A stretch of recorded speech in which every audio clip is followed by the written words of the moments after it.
Hari ini kita akan sama-sama membuka satu bagian dari firman Tuhan sebagai firman pertama yang saya akan khotbahkan pada awal tahun ini. We'll open to a passage of scripture, the first in this year.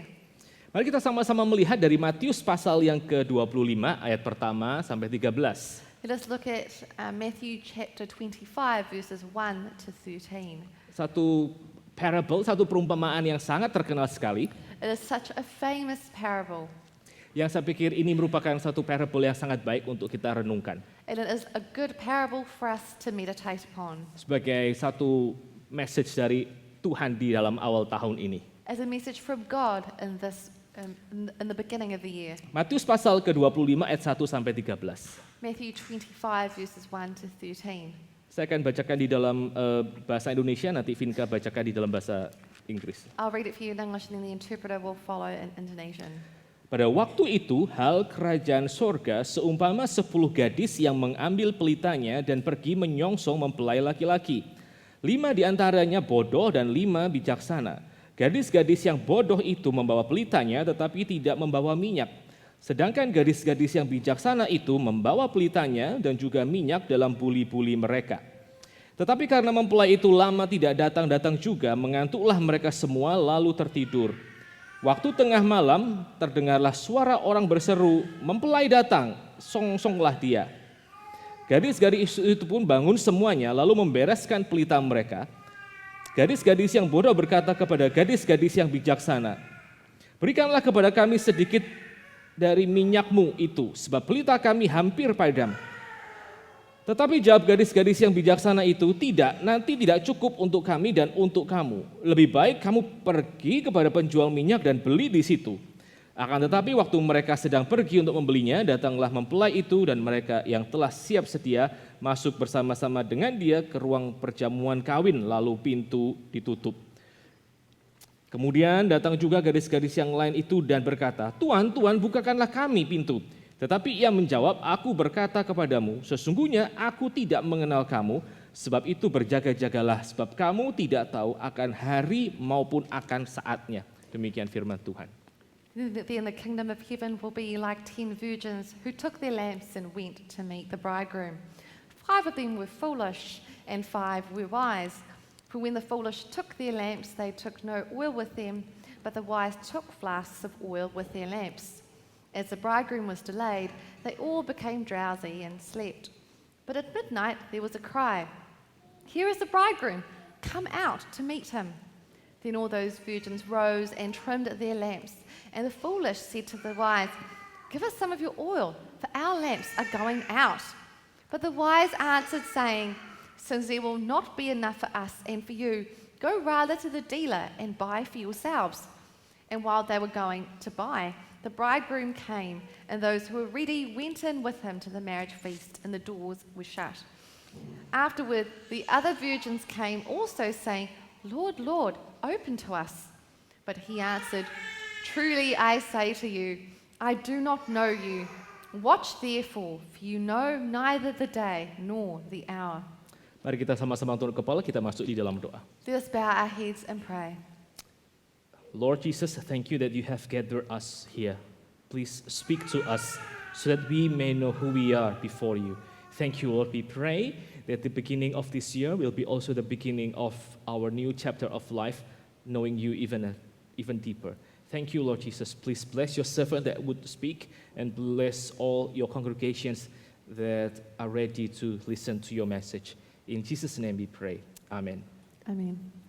Saudara, pernahkah saudara di dalam pengalaman saudara itu berjumpa dengan satu orang yang saudara rasa saudara kenal dia, tetapi orang itu ternyata tidak kenal saudara? My brothers and sisters, have you had an experience where you met someone where you thought you knew them, but they did not know you? Saya beberapa kali mengalami pengalaman yang sama seperti itu. I've had this experience a few times. Bahkan mungkin juga beberapa hamba Tuhan yang lain punya pengalaman yang sama. Perhaps some other ministers also have a similar experience. Kadang-kadang waktu kami semua berkumpul di Jakarta, Sometimes when we all meet in Jakarta lalu kami berjumpa dengan banyak jemaat-jemaat lain, and we meet with many other congregants, ada orang-orang yang datang menghampiri dan mereka bersalaman kepada saya misalnya. There are people who will come up to me and greet me, for example. Lalu orang itu memperlakukan saya seolah-olah saya tuh kenal dia gitu. And this person will treat me as if I know them. Tanya apa kabar, They ask me how I am lalu tanya bagaimana anak-anak dan seterusnya. and ask how my children are and so on and so forth. Orang-orang itu memperlakukan saya dan hamba-hamba Tuhan yang lain dengan sangat hangat. These people treat me and other ministers very warmly. Tapi kadang-kadang saya tuh tidak tahu orang ini siapa, kapan terakhir saya ketemu dengan orang ini. But at times I don't know who this person is and I don't know when we last met. Jadi kalau saudara ada di dalam posisi demikian, saudara bisa membayangkan betapa awkwardnya, betapa anehnya percakapan itu. So if you are in this position, you recognize how awkward and how strange the conversation is. Karena sambil saudara bicara dengan orang yang saudara rasa saudara itu kenal, Because while you are speaking with this person who you think you know, sambil saudara memperhatikan wajah orang yang saudara ajak bicara itu, dia sedang pikir itu, sedang coba mengingat-ingat dan sedang berusaha untuk mengeluarkan memori yang mungkin dia punya tentang saudara. but while you are speaking with them, looking at their face, they're trying very hard to recall a memory of when they met you. Itu satu pengalaman yang tentu saja tidak mengenakan, bukan? Of course, it is an uncomfortable experience. Saya satu kali berjumpa dengan, beberapa kali sebetulnya, saya berjumpa dengan hamba-hamba Tuhan senior dari dari saat. There were a few times when I met with senior members of Dari Bible College yang ada di kota saya. the Bible College that was in my city. Dan saya kenal dengan mereka karena saya mendengarkan orang-orang itu berkhotbah sejak saya masih sekolah minggu. And I quote knew them because I had heard them preach from the time I was in Sunday school. Dan tempo hari di dalam konvensi Injil Internasional, And the other day in the International Gospel Convention, ada satu orang dosen dari sekolah teologi itu yang datang dan mengisi satu sesi di dalam konvensi Injil Internasional. there was a deacon who came and filled in one of the sessions at the conference. Dan saya tahu orang ini karena dari kecil saya dengarkan dia berkhotbah. And I knew this person because I had listened to his sermons from the time I was young. Lalu setelah semuanya di dalam satu sesi makan siang, And when we all were having lunch together at one of the sessions, saya menghampiri hamba Tuhan itu dan saya memperkenalkan diri saya. I went to this minister and I introduced myself. Dan saya mengatakan betapa saya sangat diberkati dari setiap khotbah yang saya dengar sejak saya kecil. And I told him how blessed I was by every sermon he spoke that I heard since I was young. Dan tentu saja orang itu tidak tahu siapa saya. And of course, this person had no idea who I was. Meskipun saya menjelaskan kepada dia, saya tahu Bapak tidak kenal saya dan seterusnya, Even though I explained to him, I know that you don't know me and so on and so forth. tetap mukanya itu memperlihatkan bagaimana dia berusaha untuk mengingat dan mengenali pengalaman yang mungkin saya pernah berjumpa dengan dia di masa lalu. I could tell on his face that he was still trying to see whether we had met before in the past. Satu kali saudara, saya itu di dalam perjalanan saya sebagai seorang vikaris. Once on my journey as a vicar, Di dalam satu gereja lokal saya melihat ada satu orang yang kelihatannya orang ini orang baru. in a local church, I saw someone who I thought was a new person. Lalu setelah kebaktian saya dekati dia, And after the service, I approached him. dan karena saya itu bukan orang yang terlalu pandai bicara dan pandai bergaul, Because I'm not someone who is that great at chatting or socializing, jadi kepada orang baru ini saya menanyakan pertanyaan-pertanyaan yang sebetulnya standar. I asked this person quite standard questions. Bapak siapa namanya? What's your name, sir? Lalu tinggal di mana? Where do you live? Lalu kerja di mana? Where do you work? Dan setelah itu long pause gitu. Setelah tiga pertanyaan standar tersebut. And there were very long pauses after each of these Dan standard suasana itu menjadi questions. sangat-sangat awkward. It was a very awkward atmosphere. Sampai akhirnya saya tuh sadar, saudara. Saya betul-betul terkaget-kaget di dalam hati saya. Until I realized, and I was truly shocked and surprised in my heart. Saya kaget kenapa? Why was I shocked? Karena saya ingat ternyata saya sebelumnya sudah tanya pertanyaan yang sama pada orang ini minggu yang lalu gitu. Because I remember now that I had asked him the exact same questions last week. Aduh, itu betul-betul menjadi satu suasana yang sangat-sangat tidak enak. Gitu. Oh dear, it was truly an uncomfortable situation. Karena orang itu pasti tahu, saya sudah tanya pertanyaan yang sama, cuma saya lupa itu. Because this person must have known that I had asked him these questions, but I had simply forgotten. Nah, saudara, di dalam parabel yang kita baru saja baca, In the parable that we just read, ada skenario yang sama yang terjadi. there are the same scenarios happening. Di mana ada gadis-gadis yang mereka itu datang ke dalam pesta pernikahan Where there are ladies going to a wedding banquet dan mereka merasa mereka tuh kenal dengan mempelai pria. and they feel that they know the bridegroom. Tetapi ternyata setelah mereka berusaha masuk dan bergabung ke dalam pesta perkawinan, But as they try to join this wedding mempelai pria feast, itu mengatakan bahwa dia sama sekali tidak mengenal mereka. the bridegroom said that truly he did not know them. Nah, yang kita perlu perhatikan saudara di dalam perumpamaan ini, We have to pay attention in this passage. ini bukan hanya sekedar satu sharing atau satu sekedar cerita kosong saja yang dikatakan Tuhan Yesus. This is not just a simple sharing or story that the Lord Jesus is sharing. Karena sebenarnya kalau saudara melihat Matius pasal yang ke-25, mulai dari pasal 24 sampai 25, Because if you look at chapters 24 to 25, maka sebetulnya pasal 24 sampai ke-25 itu berbicara tentang yang namanya kedatangan Tuhan Yesus yang kedua. Tentang apa? Tentang penghakiman yang akan terjadi di akhir zaman. chapters 24 and 25 are about the last days, about the second coming of Christ and his judgment. Jadi ini merupakan satu final judgment, satu skenario di mana final judgment itu terjadi. So this is the final judgment, where judgment is happening. Nah, sekarang pada waktu kita mengerti bahwa konteksnya itu adalah tentang final judgment, So when we understand that this is the context, baru kita menyadari betapa sangat pentingnya pasal perikop ini. then we understand the importance of this pericope. Karena Alkitab itu mengatakan bahwa pada waktu akhir zaman akan ada orang-orang yang merasa dirinya mengenal Tuhan, tetapi Tuhan tidak pernah mengenal mereka. Because what the Bible is saying is that in the last days there will be people who feel that they know God, but God does not know them. Dan pada waktu itu terjadi, maka situasinya bukan lagi awkward, saudara. And when that situation, it is not only awkward, Tapi itu merupakan satu situasi yang sangat-sangat fatal untuk orang-orang yang merasa dirinya mengenal Tuhan, tapi Tuhan tidak pernah mengenal mereka. but this is a fatal situation for those who feel that they know God, but God does not know them. Saya hari ini akan mengkhotbahkan bahan ini di dalam dua bagian. I will preach this passage in two sections. Pertama-tama kita akan melihat tentang apa yang dikatakan Tuhan Yesus di dalam parable ini, lalu kita akan menarik dua implikasi setelahnya. So we'll see what Jesus is saying in this parable, and then we will come to two conclusions. Saudara, kita mesti mengerti terlebih dahulu bahwa yang namanya pernikahan orang Yahudi itu mungkin sangat-sangat rumit dan juga sangat-sangat ribet. We have to understand that a Jewish wedding is very complicated and very Nah, detailed. kita sudah membicarakan hal ini pada waktu kita bicara tentang kisah Yusuf dan Maria pada Natal kemarin. We've spoken about this during the sermon on Joseph and Mary during Christmas, Tapi saya akan coba ulangi lagi untuk mengingatkan kita. but I will repeat it again for all of us. Saudara, di dalam kebudayaan Yahudi kuno, maka pernikahan itu dimulai sejak anak-anak itu masih kecil sebetulnya. And the traditional Jewish culture, weddings and marriage began when people are children. Atau bahkan ketika mereka itu masih bahkan belum dilahirkan, orang tua itu sudah berjanji akan menjodohkan anak-anak mereka. Or even before they're born, parents would already decide that they're going to promise their children to each other. Lalu setelah mereka sudah memasuki masa pernikahan, baru akhirnya orang tua itu akan mengadakan kayak semacam satu pertunangan. Betul-betul satu hal legal yang mengikat antara pihak pria dan pihak wanita.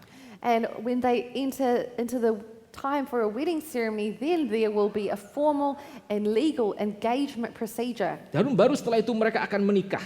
And it is only after that they can get married. Nah, di dalam pernikahan orang-orang Yahudi, In a wedding, in a Jewish wedding, maka mereka tidak langsung ketemu di dalam gereja sebagaimana kita orang-orang Kristen. they don't just meet in a church the way we do as Christians. Ya biasa kalau di dalam pernikahan modern ya kita berasal dari daerah manapun, kita tinggal di tempat manapun, pokoknya waktu pernikahan kita ketemu di gereja. It doesn't matter where we come from. We might come from different regions, but when it is our wedding, we will come to the church. Tetapi di dalam kisah orang-orang Yahudi tersebut, maka yang terjadi di dalam hari pernikahan adalah seorang mempelai pria itu harus menjemput mempelai wanita di rumahnya. But in the Jewish tradition, on the day of the wedding, the bridegroom has to pick up the bride from her place of residence. Dan kadang-kadang si mempelai pria itu tidak tahu kapan dia harus menjemput mempelai wanitanya. And there are times the bridegroom doesn't know exactly when he should pick up the bride. Kenapa? Why?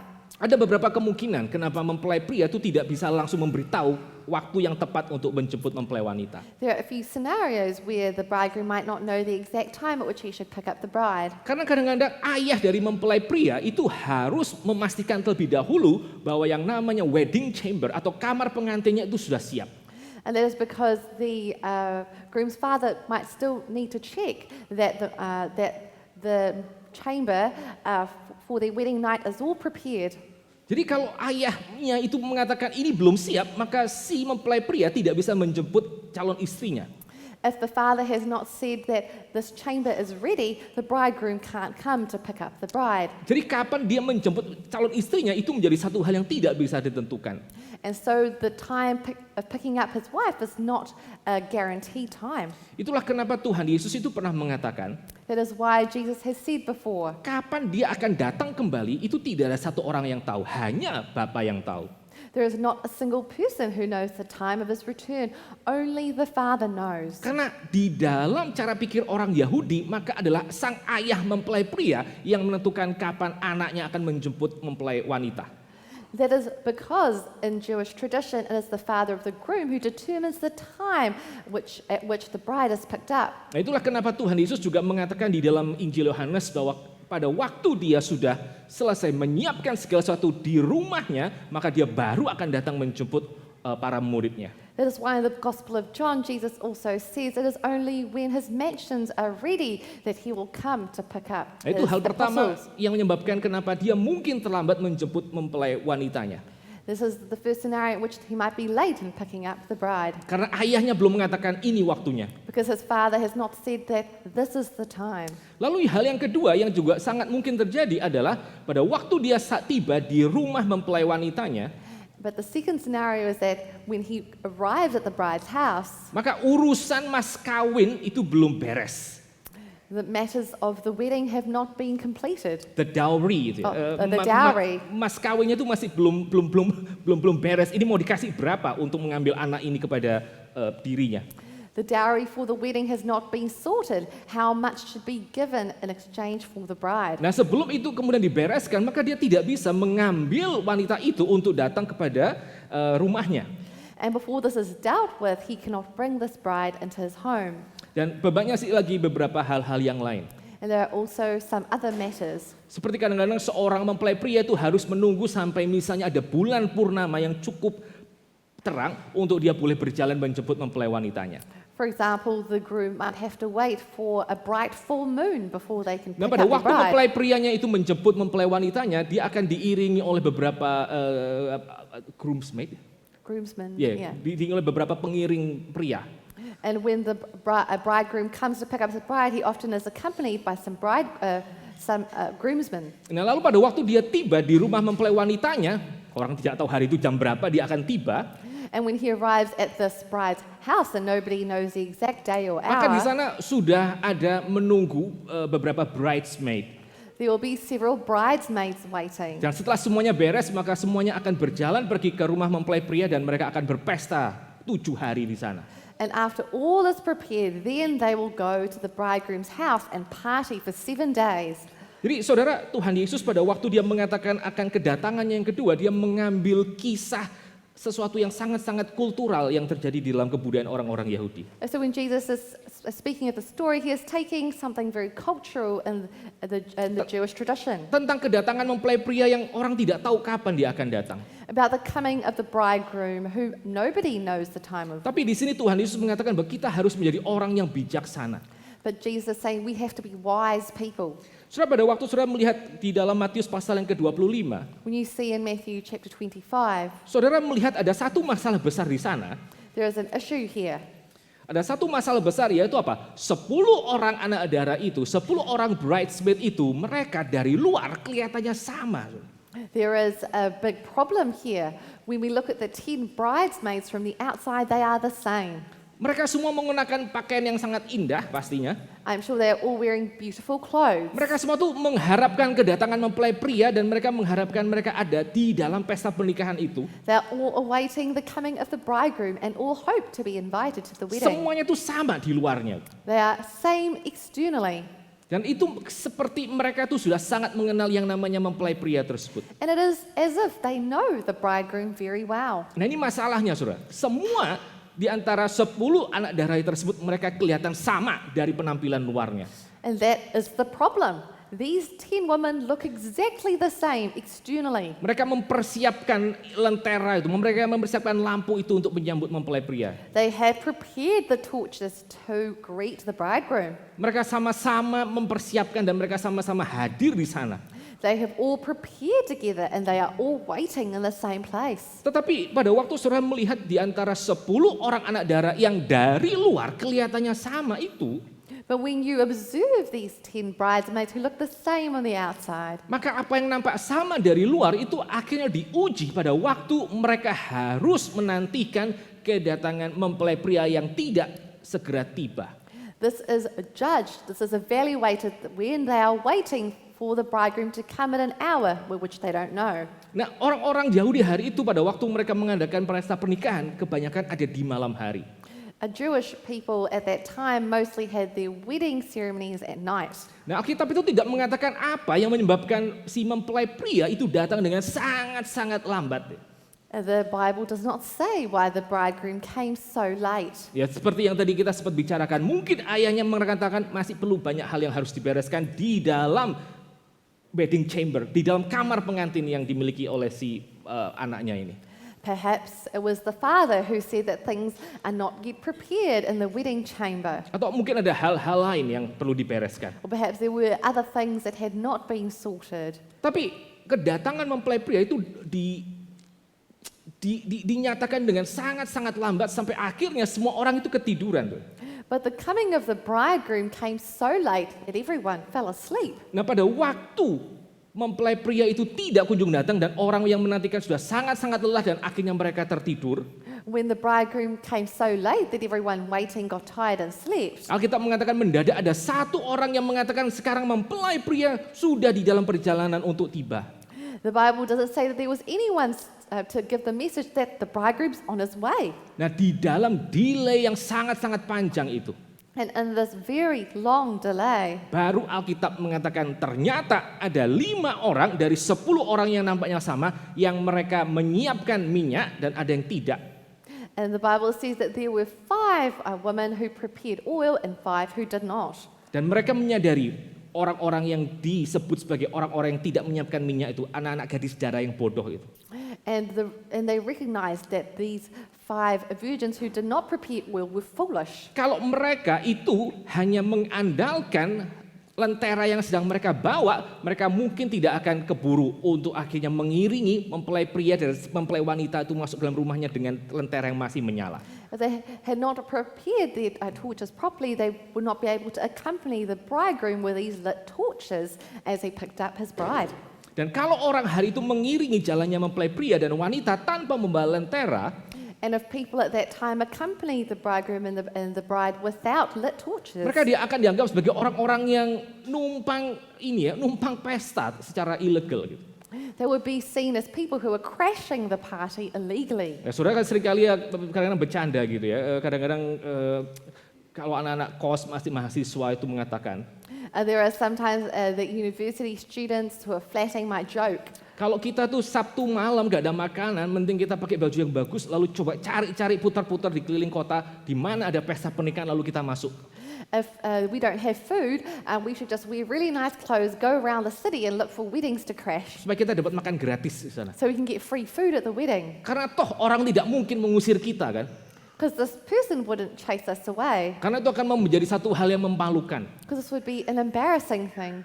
Ya, jadi orang hari itu tahu bahwa pada waktu mereka mau datang untuk bergabung dengan satu pesta pernikahan, mereka harus membawa lentera untuk mengatakan bahwa mereka adalah orang yang legitimate untuk masuk. So people knew at that time that they wanted to attend a wedding feast, they had to bring a lit torch to signify that they are official guests. Dan pada waktu mereka menyadari minyak mereka tidak cukup, mereka tahu ini ada di dalam satu masalah yang sangat besar. And they recognize that if they did not have enough oil, that this is a big problem. Mereka minta juga tidak bisa, They can't ask from other people karena the wise virgins itu 5 gadis bijaksana mengatakan minyaknya tidak cukup untuk kita bagi. because the wise virgin said, we don't have enough oil to share. Dan kalau minyaknya tidak cukup, maka ini akan mempermalukan seluruh pesta karena berarti tidak ada orang-orang membawa lampu yang mengiringi perjalanan mereka. And if there is not enough oil to share, then this is a problem for the wedding party because there are not enough lit torches to accompany the bridegroom and the bride. Nah, saudara, tidak ada konsensus ya sebetulnya di dalam parable ini. There is no consensus in this parable. Sebetulnya yang dimaksud dengan minyak itu apa? What is meant by the oil? Ada orang yang mengatakan bahwa minyaknya itu adalah Roh Kudus. There are those who say that the oil is the Holy Spirit. Ada orang yang mengatakan bahwa minyak yang dimaksud di situ yang menyebabkan orang bisa akhirnya masuk ke dalam pesta, itu adalah jumlah perbuatan-perbuatan baik. There are those who say that the oil that allows these people to accompany the bridegroom is good works. Nah, saya sendiri melihat bahwa kita mau menafsirkan minyak ini sebagai apa, itu akan menjadi satu hal yang sangat-sangat sulit. I feel that it would be very difficult for us to figure out exactly what this oil means. Karena apa? Why? Karena Matius pasal ke-25 itu mengatakan bahwa pada akhirnya toh 5 gadis yang bodoh itu bisa membeli minyak ekstra. Because this passage says that the foolish woman could buy more oil. Dan itu menjadi satu hal yang menyulitkan untuk kita sebagai orang Kristen terima. Kalau misalnya itu adalah Roh Kudus yang dimaksud dengan minyak. Because this is a problem for us as Christians if this oil then is the Holy Spirit. Karena bukankah Roh Kudus itu tidak bisa kita dapatkan dengan usaha kita sendiri? Because the Holy Spirit is not something we can gain from our own effort. Dan kalau orang itu punya Roh Kudus, ya dia akan selama-lamanya punya Roh Kudus itu. And if someone has the Holy Spirit, they have the Holy Spirit forever. Demikian juga kalau kita mentafsirkan minyak ini sebagai jumlah perbuatan baik yang kita senantiasa kerjakan. And it's the same way if we say that these are our good works. Karena pada waktu Yesus Kristus datang, maka tidak ada orang yang bisa menambah jumlah perbuatan baik itu. Because when Jesus comes, there is no way anyone could add good deeds to Dan themselves. toh perbuatan baik itu sendiri juga tidak menyelamatkan. And also, good works do not save. Jadi apa yang dimaksud dengan minyak ini? So what is meant by this oil? Nah, saudara, pada waktu saudara melihat bersama-sama dengan kitab suci, maka saudara menemukan di dalam ayat yang ke-13 So when you look at the Bible, see in verse 13 bahwa minyak yang dimaksud di sana itu adalah sikap berjaga-jaga. Saudara. that the oil that is meant here is watchfulness, Sikap untuk mau berjaga-jaga menjelang kedatangan Tuhan. an attitude of watchfulness, of Itu- waiting for the Lord's coming. Itulah yang disebut dengan minyak tersebut. That is what is said is the oil. Jadi dengan kata lain yang dimaksud dengan minyak tersebut itu adalah satu sikap hati yang mau untuk menantikan Tuhan. So the oil is an attitude of the heart that waits upon the Lord. Nah, saudara bisa membandingkan bagian ini, saudara, dengan bagian-bagian yang lain dalam sepanjang Injil Matius. You can compare this to other passages in the Gospel of Matthew. Apa itu yang namanya sikap berjaga-jaga yang dimiliki oleh gadis-gadis bijaksana? What is meant by a waitful posture that these wise virgins had? Di dalam Matius pasal yang ke-7 itu ada satu perumpamaan tentang 2 orang pembangun, yang satu bodoh, yang satu bijaksana. In Matthew chapter 7, there is a parable about the wise man and the foolish man who built their house on the rock and the sand. Pembangun yang bodoh membangun rumahnya di atas pasir, sementara bijaksana membangun di atas batu karang. The foolish man built his house upon the rock and the wise man built it upon. Dan pada waktu pengujian itu terjadi, pada waktu air bah itu terjadi, maka yang membangun di atas batu karang mendapati bangunannya tetap kokoh. And when the floods happened, it was the wise man who built his house upon the rock whose house continued to stand. Nah, Tuhan Yesus menjelaskan, orang itu adalah pembangun yang bijaksana karena dia seperti orang yang mendengarkan firman Tuhan, lalu setelah itu melaksanakannya. Jesus said the wise man is like the man who hears the word of God and obeys it. Jadi pada waktu kita melihat bersama-sama di sini ya saudara, So when we come to this passage, brothers and maka sisters, pada waktu Tuhan Yesus mengatakan bahwa gadis-gadis yang bijaksana itu punya ekstra minyak, when Jesus says that these wise women had more oil, lalu ekstra minyak itu disebut sebagai satu sikap hati yang mau berjaga-jaga, And this oil is an attitude of watchfulness. Maka sikap hati yang berjaga-jaga itu adalah satu sikap hati untuk apa? Itu adalah satu sikap hati yang mau terus alert, mau berjaga-jaga untuk senantiasa melaksanakan perintah Tuhan. And so what is this attitude of watchfulness? This is a heart of readiness that is continually willing and desiring to do God's will. Dan ini merupakan satu hal yang membedakan gadis-gadis yang bijaksana dengan gadis-gadis yang bodoh. And this is the difference between the wise woman and the foolish woman. Lalu akhirnya pada waktu para gadis-gadis yang bodoh tersebut mereka pergi dan mendapatkan minyak tersebut. And when these foolish virgins gained more oil, Dan mereka berusaha untuk masuk ke dalam pesta pernikahan itu. and they tried to enter into the wedding feast. Maka ini adalah jawaban dari mempelai pria yang sedang berpesta dengan mempelai wanitanya di dalam rumahnya. This is the answer of the bridegroom to these virgins. Saudara lihat apa yang dikatakan gadis-gadis bodoh tersebut. See what these foolish virgins said. Tuan, Tuan, bukakanlah kami pintu. Lord, Lord, open to us. Tetapi ia menjawab, aku berkata kepadamu, sesungguhnya aku tidak mengenal engkau. But he answered, truly I say to you, I do not know you. Mereka sudah mendapatkan ekstra minyak itu, tapi ternyata mereka tidak dikenal oleh sang tuannya. They had gained this extra oil, but they were not known by the bridegroom. Saudara, kalau saudara melihat di dalam kitab suci, maka setiap kali ada nama itu dipanggil 2 kali, saudara.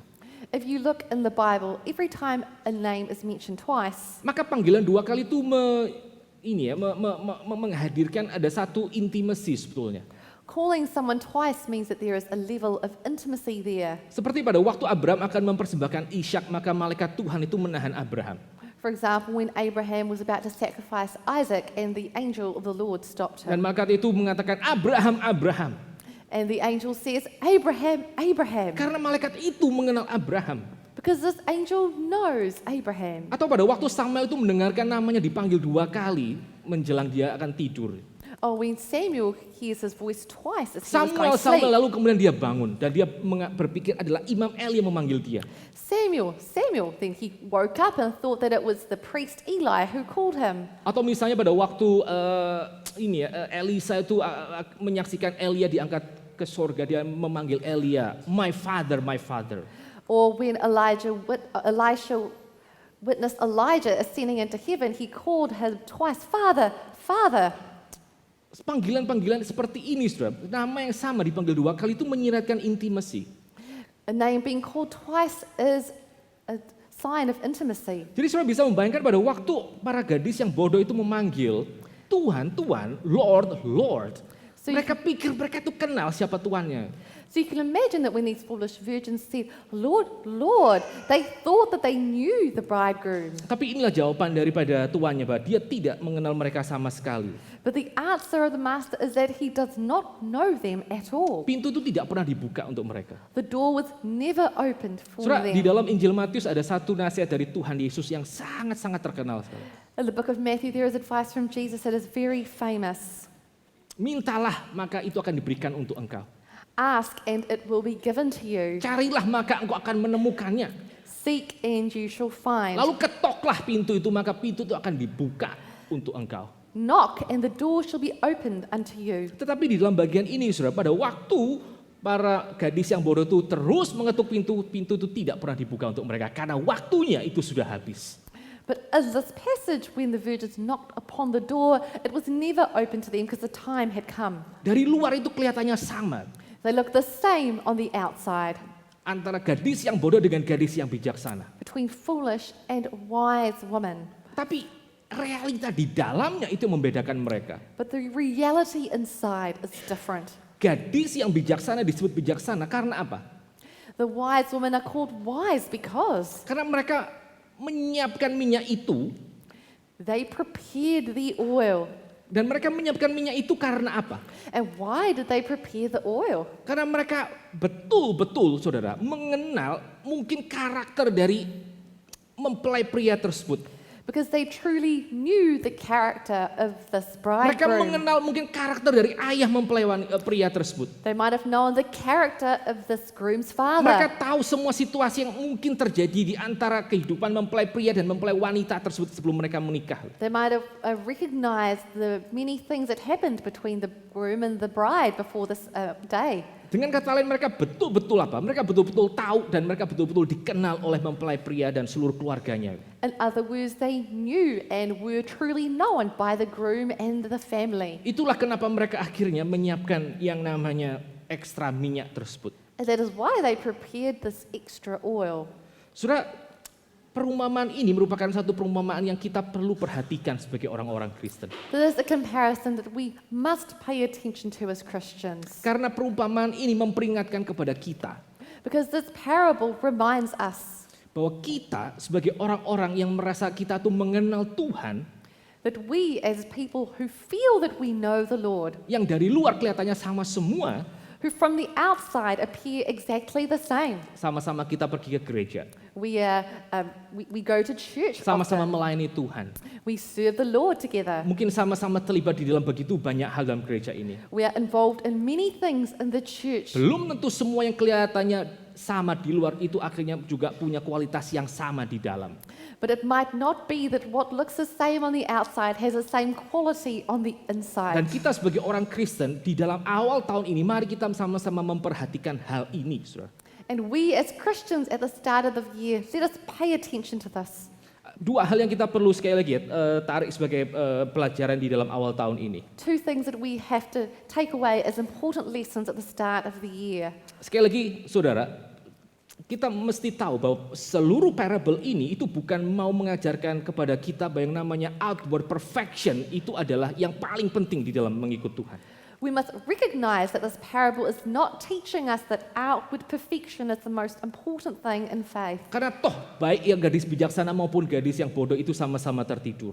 Because both the wise and foolish virgins all fell asleep. Tetapi hal yang membedakan antara orang-orang yang sama-sama tertidur itu adalah But what differentiates the people who are sleeping is yang membedakan orang-orang yang dari luar kelihatannya itu mereka sama-sama punya kelemahan yang sama itu adalah even though they had the same weaknesses on the outside, the difference was bahwa yang bijaksana itu sekali lagi mereka punya satu kesukaan untuk siap melaksanakan kehendak Allah. those who were wise had a desire and joy to do the will of God. Dan sekali lagi, saudara, sekali lagi, yang namanya sikap untuk mau melakukan kehendak Allah itu merupakan satu hal yang hanya dimiliki oleh orang-orang yang bijaksana. Once again, the attitude of desiring to do the will of God is something only the wise woman had. Saya kutip sekali lagi ya, yang satu hal yang saya sampaikan di dalam awal akhir tahun kemarin tentang Yusuf. I will once again quote what I preached about Joseph at the end of last Contoh year. orang yang bijaksana seperti ini yang mau untuk mau melaksanakan kehendak Allah. He is an example of a wise person who desired to do the will of God. Ayat di dalam Matius pasal pertama itu mengatakan, In Matthew chapter 1 it says, Yusuf itu dia tidak akhirnya berhubungan dengan Maria sebelum bayi Yesus Kristus itu dilahirkan, meskipun dia sudah resmi menikah dengan Maria. he did not have any intimate relations with Mary until Jesus was born, even though they were husband and wife. Padahal meskipun misalnya Maria itu sudah mengandung bayi Yesus dan let's say Yusuf itu berhubungan dengan Maria, itu tidak mengubah realita apa-apa tentang bayi Yesus. Even if Mary was already pregnant with Jesus, and it would not have changed the reality of her pregnancy had he been intimate with her. Karena apa? Karena tetap bayi Yesus adalah bayi yang dikandung dari Roh Kudus. Why? Because Jesus was a baby born of the Holy Spirit. Tapi Alkitab itu mengatakan bahwa Yusuf itu tidak berhubungan dengan Maria karena ada satu profesi, ada satu nubuatan yang mengatakan bahwa yang namanya juru selamat itu harus lahir dari anak darah. But the Bible says that Joseph did not have relations with Mary because the Bible had prophesied that the Savior comes from a virgin. Dan Yusuf sebagai suami yang sah itu meletakkan haknya supaya profesi itu, supaya nubuatan itu genap, saudara. And Joseph, as the legal husband, placed priority in making this prophecy come true. Nah, ini adalah orang yang bijaksana itu, orang yang berjaga-jaga, orang yang melihat yang namanya melakukan kehendak Tuhan itu sebagai satu hal yang menyenangkan. There's a wise man, a watchful man, a man who sees the will of God as something desirous to do. Ya mungkin kita akan sama-sama mengatakan, tapi toh kan saya ini bukan orang yang sempurna. Saudara. You might say, well, I'm not a perfect person. Saya bisa berusaha untuk hidup sebaik mungkin. I can try to live the best that I Saya can. berusaha untuk menggenapkan semua rencana semua kehendak Tuhan dalam hidup saya, tapi toh Bukankah satu kali kelak saya akan gagal? You can say, well, I can try to live out God's will in my life, but at some point I'm going to fail. Satu kali itu saya nonton ada satu film Tom Cruise itu, Top Gun, The Maverick. Once I watched a Tom Cruise Top Gun movie, The Lalu ada Maverick. satu percakapan yang sangat menyentuh saya. There was a conversation that touched me. Ceritanya si tokoh yang diperankan oleh Tom Cruise itu adalah seorang penerbang yang ya boleh dikatakan veteran lah. So this character played by Tom Cruise is a army veteran. Yang dia sudah menerbangkan pesawat itu dengan sangat-sangat lama. Who has flown many airplanes in his life. Dan dia banyak sekali mengalami ketidakcocokan dengan atasannya yang berusaha untuk menerapkan metode yang baru dan kebijakan yang baru. And he has many clashes with authority that's trying to implement Lalu new changes. atasannya mengatakan satu kalimat kepada si tokoh yang diperankan oleh Tom Cruise. And the commander says to Tom Cruise, Kamu jangan jadi orang yang terlalu kolot. don't be someone too strong-headed. Jangan merasa dirimu itu adalah orang yang orang yang sangat diperlukan pilot seperti kamu ini. Don't think that you are someone who is irreplaceable, so needed. Karena sekarang zaman kita sudah berubah, semuanya sudah dikerjakan oleh teknologi dan pilot seperti kamu satu kali kelak tidak akan dibutuhkan lagi. Because now there is so much technology, we don't really need pilots like you anymore. Lalu tokoh yang diperankan Tom Cruise itu mengatakan satu kalimat seperti ini. And Tom Cruise's character says, Dia mengatakan mungkin satu kali kelak memang betul pilot-pilot seperti saya tidak lagi diperlukan. he says, maybe, perhaps one day you won't need a pilot like me. Tapi dia tambahkan satu kalimat untuk setelahnya. But then he says after that, But not today. tapi bukan hari ini, Bukan hari ini. not today. Sudah pada waktu kita tuh hidup sebagai orang Kristen dan kita ingin untuk melakukan kehendak Allah dalam hidup kita. We live as Christians and we desire to live out God's will in our lives. Betul kita tidak bisa senantiasa sempurna untuk mengerjakan kehendak Allah. We cannot perfectly live out God's will. Kita berusaha untuk sebaik mungkin hidup bagi Tuhan. We can't live fully for the will of God. Dan kita sadar, Tuhan saya tidak tahu seberapa lama saya bisa terus hidup konsisten untuk mengikut Tuhan. Mungkin di depan saya akan jatuh dan seterusnya. We don't know whether we will consistently live for God. Perhaps we will fall just right up ahead. Mungkin satu kali kelak saya akan tergoda ini dan itu dan saya akan gagal di dalam hidup saya mengiring Tuhan. Perhaps I'll be tempted by this or that and leave God in my life. Tapi mari kita sama-sama sebagai orang Kristen mengatakan ya, but not today. Saya gagal tuh bukan hari ini. But let us say together as Christians, but not today. We are not failing today. Saudara, pelajaran pertama yang kita bisa ambil di dalam bagian ini, saudara. The first lesson we can gain from this passage is Kehidupan Kristen itu harus menjadi satu kehidupan yang diwarnai dengan kesukaan untuk melakukan kehendak Tuhan. Berjaga-jaga setiap saat supaya kehendak Tuhan itu jadi. the Christian life must be colored with a desire to do the will of God, that in every moment we are desiring to live out His will. Tetapi kesiapan dan hati yang mau melakukan kehendak Tuhan itu bukan merupakan satu kesiapan atau satu hal berjaga-jaga yang bersifat legalistik. But the desire to live out the will of God, or this watchfulness, is not something legalistic. Itu keluar dari apa? Itu keluar dari satu relasi yang hidup dengan Tuhan. It is an outflow of a relationship with the Savior. Sama seperti gadis-gadis yang bijaksana itu mereka menyiapkan minyak itu karena mereka mungkin mengerti situasi yang dihadapi oleh mempelai pria. Such as the wise virgins who prepared the oil because perhaps they understood the situation of the bridegroom Maka better. kita sebagai orang-orang Kristen kita juga mau bersiap dan bersukacita melakukan kehendak Tuhan. Karena apa? Karena kita punya relasi dengan Tuhan yang sejati itu. So we as Christians much watchfully do the will of God because we know Him and have a relationship with Him. Yusuf itu mau taat kepada Tuhan karena apa? Yusuf itu rela untuk meletakkan haknya karena apa? Why did Joseph relinquish his will? Karena dia sudah mendengar kabar itu dari malaikat bahwa yang namanya juru selamat itu akan dilahirkan dan dia akan menebus seluruh dosa umatnya. Because he heard the word from the angel that this is a Savior who will save the world from their sins. Jadi ketaatannya itu sudah dimotivasi karena apa? Karena dia itu sudah mendapatkan kabar baik tersebut.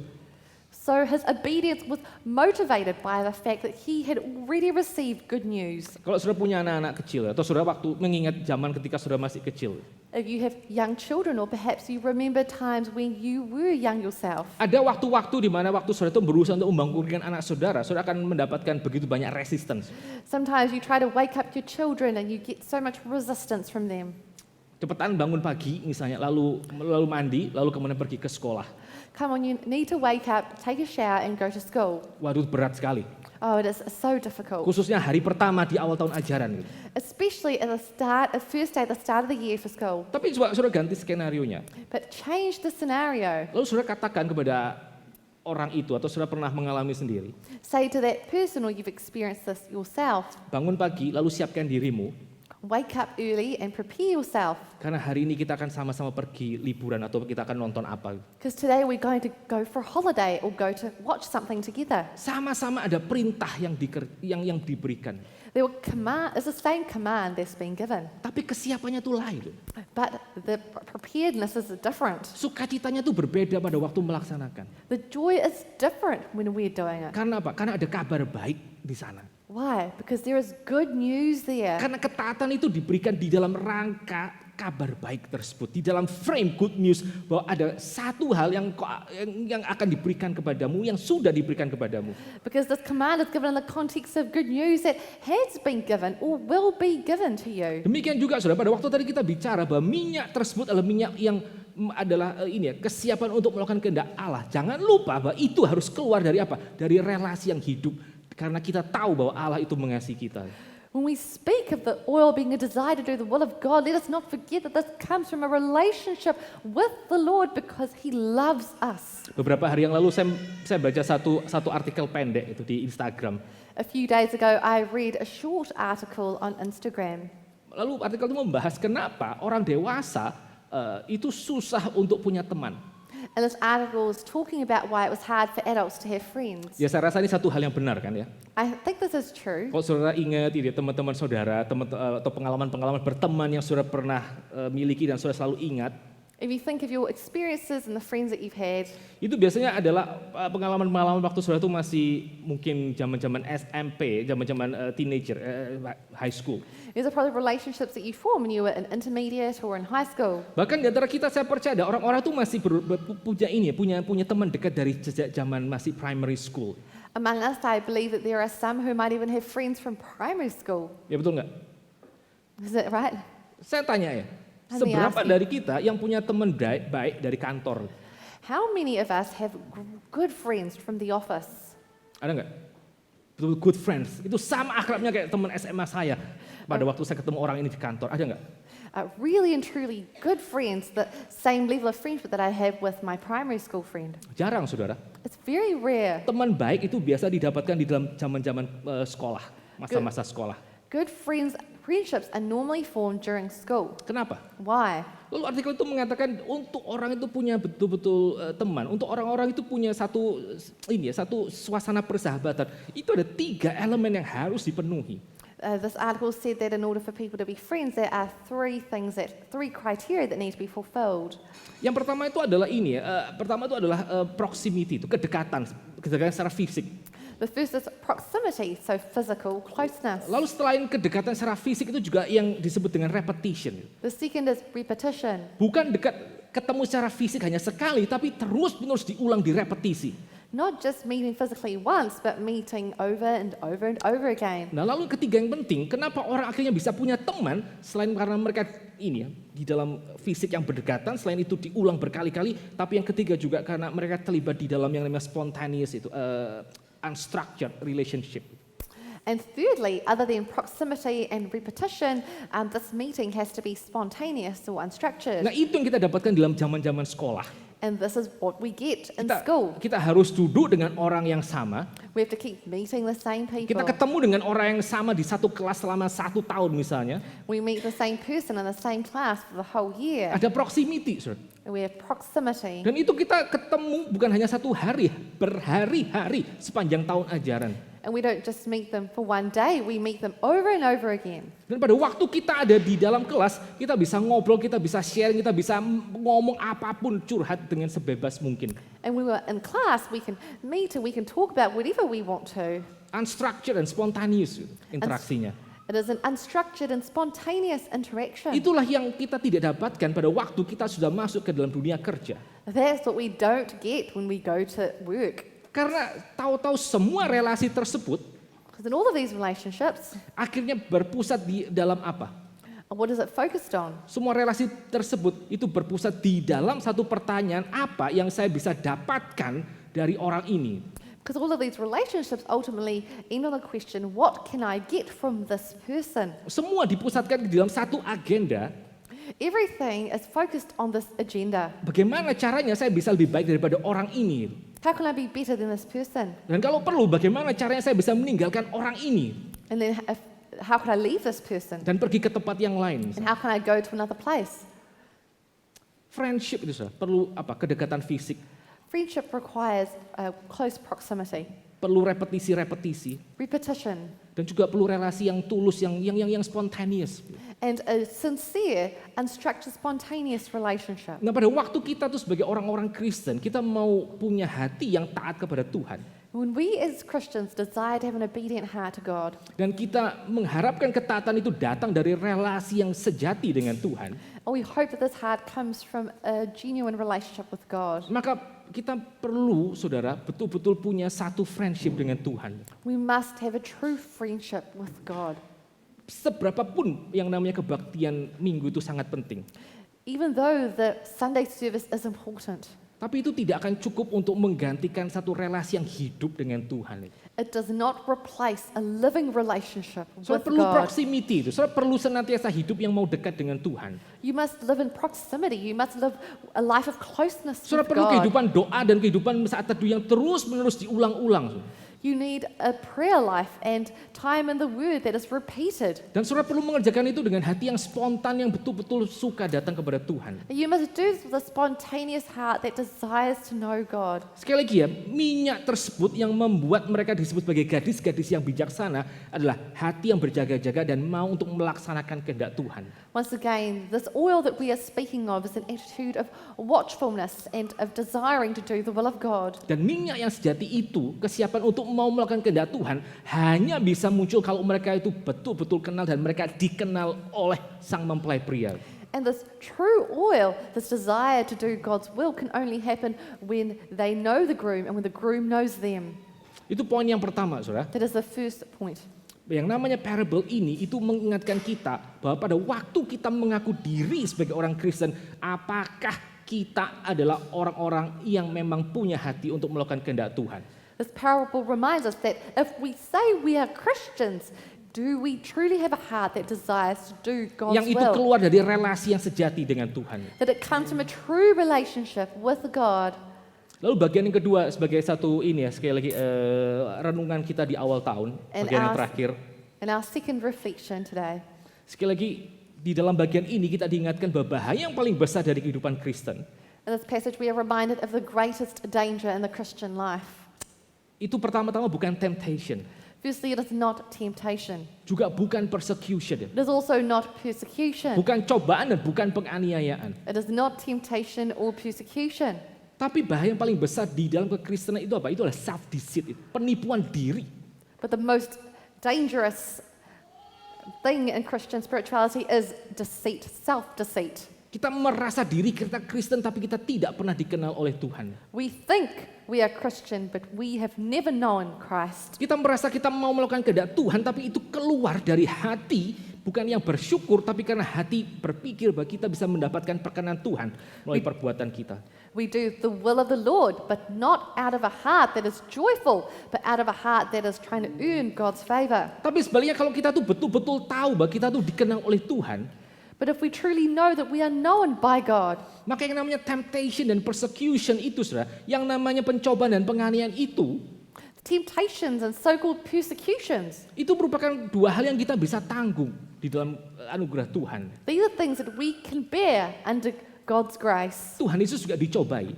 Jesus was also tempted. Tapi karena dia tahu dia itu siapa di hadapan Bapaknya, dia bisa mengalahkan pencobaan tersebut.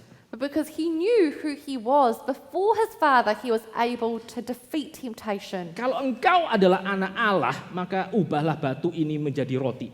If you are the Son of God, turn the stone into bread. Karena dia tahu dirinya adalah betul anak Allah, dia tidak perlu melakukan temptation yang diberikan oleh iblis tersebut. But because he knew he was truly the Son of God, he did not have to fall to this temptation by Satan. Satu kali Tuhan Yesus juga mengatakan, Once Jesus also jangan said, takut kepada mereka yang hanya bisa membunuh tubuh di luar, tapi tidak bisa menghancurkan jiwamu.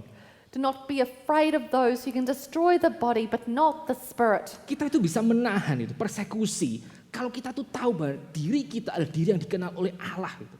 We can stand up under persecution if we know that we are truly known by the Lord. Karena kita tahu bahwa orang ini hanya bisa menghancurkan tubuh saya, tapi tidak jiwa saya, karena jiwa saya sudah dikenal oleh Allah.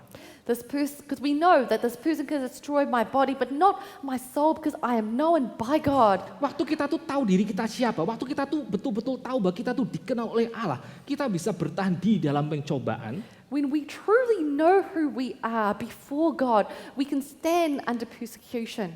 Kita bisa bertahan di dalam pencobaan, kita bisa bertahan di dalam penganiayaan. We can be strong in the face of temptation and the face of betrayal. Dan kita bisa bertahan di dalam yang namanya final judgment. And we can be strong under final judgment. Karena kita tuh dikenal oleh Allah, saudara. Because we are known by God. Sekali lagi, saudara. Once again, brothers and sisters, Parable ini mau mengatakan bahwa minyak tersebut yang membuat mereka adalah gadis yang bijaksana. Itu apa? Itu sekali kesiapan hati untuk mau melakukan kehendak Tuhan. once again, this oil that is prepared by the virgins is the desire to do the will of God. Dan itu keluar itu. Itu semua keluar karena mereka punya satu relasi yang hidup, karena mereka tahu diri mereka itu siapa And di this- hadapan Tuhan.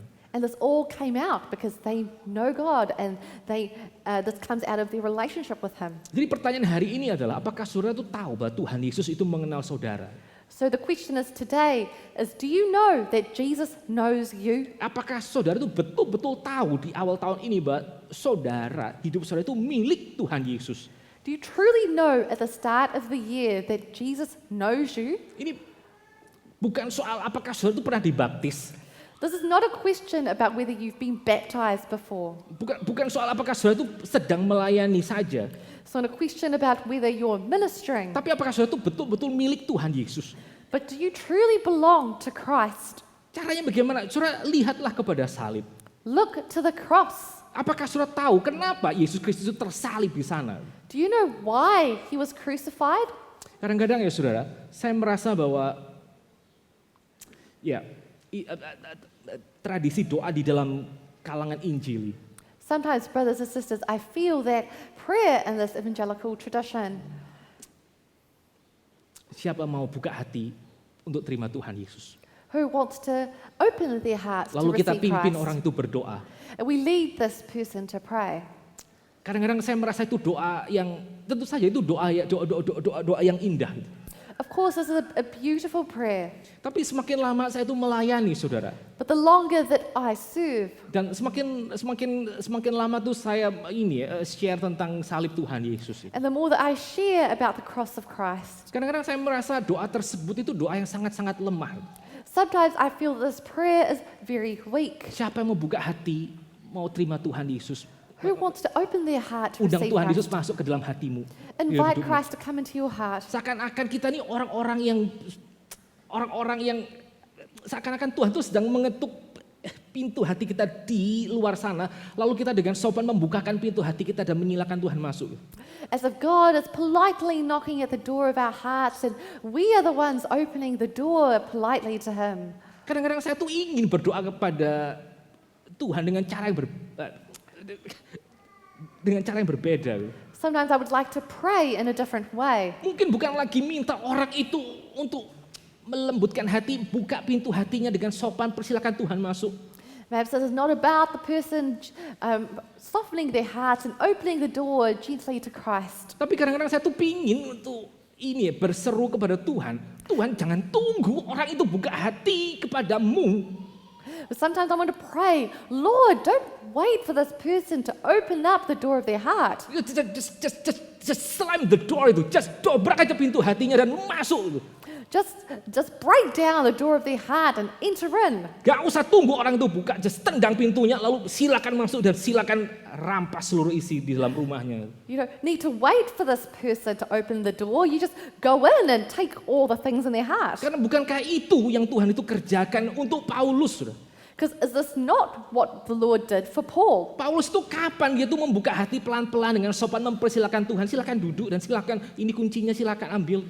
Enggak, saudara. When did Paul politely open the door and say, "Oh Lord, you can sit here and have a cup of tea and here are my keys"? Tuhan dobrak itu pintu hatinya Paulus dan dia bertahta di sana. Entah Paulus itu mau atau enggak, Tuhan ada di sana.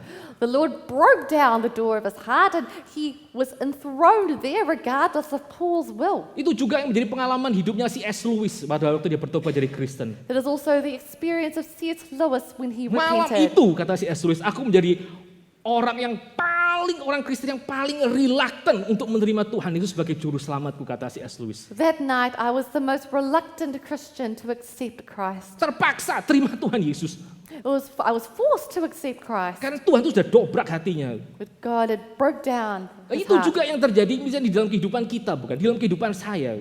That is also what's happened in our lives and in my own heart. Tuhan itu dobrak pintu tanpa menunggu kita kasih izin masuk atau tidak. The Lord broke down our hearts without asking for our permission. Jadi kalau hari ini saudara itu sudah bolak-balik dengar berita Injil, lalu saudara itu merasa hati saya kok gini-gini aja ya. So today, if you have heard the gospel many times and you feel, oh, my heart just feels cold, Mintalah kepada Tuhan saudara, Lord just slam the door of my heart. Dobraklah pintu hatiku. ask the Lord, Lord, just break down the doors of my Dobraklah heart. pintu hati anakku. Dobraklah pintu hati jemaatku. Break down the door of my child's heart, the door of my congregant's heart. Tidak usah perlu izinku untuk membukakan pintu. Izin mereka untuk membukakan pintu hati. We don't need their permission to open the door of their heart. Dan masuklah dan bertahtalah dan kuasailah hidupmu.